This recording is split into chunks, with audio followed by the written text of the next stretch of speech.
адамның дуасы қайтарылмайды деген. Сол дуасы қайтарылмайтын 3 адамның кім екенін білесіз бе? Ендеше мына хадиске назар аударыңыз.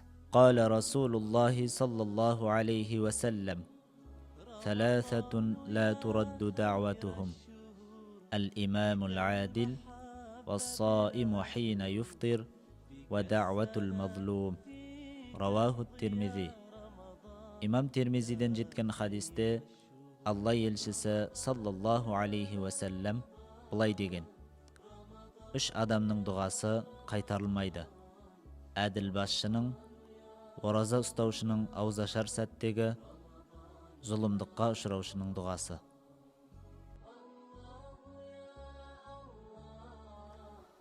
Алла Тағала баршаларымыздың ұстап жатқан оразаларымызды, оқып жатқан тарауих намаздарымызды, жасап жатқан дұға тілектерімізбен ізгі амалдарымызды қабыл етсін. Және де баршаларымызды дұғасы қайтарылмайтын құлдарының қатарынан болуды нәсіп етсін. Рамазан мүбәрәк болсын.